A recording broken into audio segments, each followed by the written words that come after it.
পুরো বিশ্ববাসী আয়নাঘর দেখলো, তারপরেও ফ্যাসিবাদী শক্তি সেটা অস্বীকার করার মতো নির্লজ্জ অবস্থান নিচ্ছে।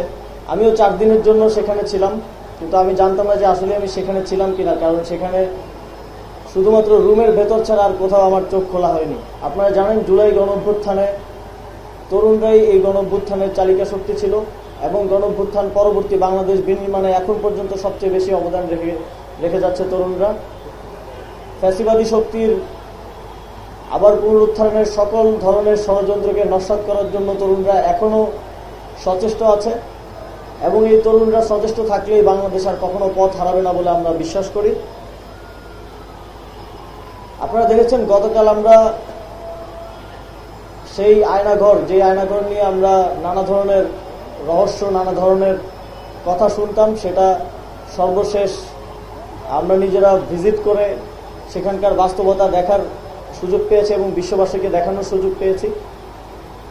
আমিও 4 দিনের জন্য সেখানে ছিলাম, কিন্তু আমি জানতাম না যে আসলে আমি সেখানে ছিলাম কিনা, কারণ সেখানে শুধুমাত্র রুমের ভেতর ছাড়া আর কোথাও আমার চোখ খোলা হয়নি।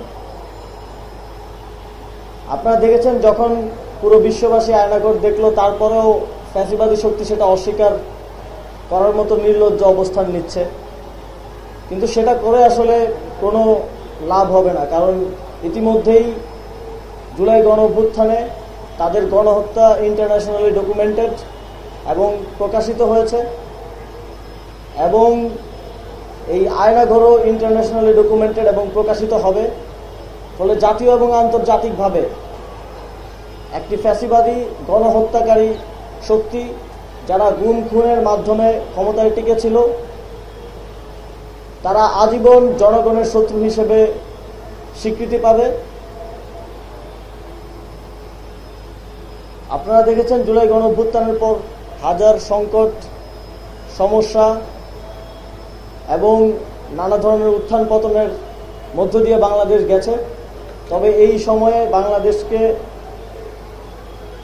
বাংলাদেশের সঠিক পথে থাকা এবং আজকের অবস্থানে আসার পেছনে আমাদের সকলের ঐক্য একটা গুরুত্বপূর্ণ ভূমিকা পালন করেছে এবং আমি বিশ্বাস করি এই ঐক্যের শক্তিতেই আমরা যেই নতুন বাংলাদেশ গড়ার স্বপ্ন দেখছি, সেই স্বপ্ন বাস্তবায়ন সম্ভব। এবং এই মৃত্যুঞ্জয়ী তারুণ্য, যারা জুলাই গণঅভ্যুত্থানে তাদের জীবন দেওয়ার প্রত্যয় নিয়ে রাজপথে নেমে এসেছিল, তারা নতুন বাংলাদেশ গড়ার প্রত্যয়ে এখন বিভিন্নভাবে কাজ করে যাচ্ছে, কন্ট্রিবিউশন করছে। এই তারুণ্য যতদিন সঠিক পথে থাকবে, আমরা একটি আদর্শ বাংলাদেশ গড়ার ক্ষেত্রে আশাবাদী এবং এদেশের জনগণ দীর্ঘমেয়াদী এই গণঅভ্যুত্থানের সুফল ভোগ করতে পারবে বলে বিশ্বাস করি। সর্বোপরি তারুণ্যের উৎসবকে সফল করার জন্য, তারুণ্যের উৎসব ঢাকা বিশ্ববিদ্যালয়ের পর্বকে সফল করার জন্য আপনারা যারা অক্লান্ত পরিশ্রম করেছেন এবং করে যাচ্ছেন, সকলকে আবারও ধন্যবাদ জানিয়ে আমি আমার বক্তব্য শেষ করছি।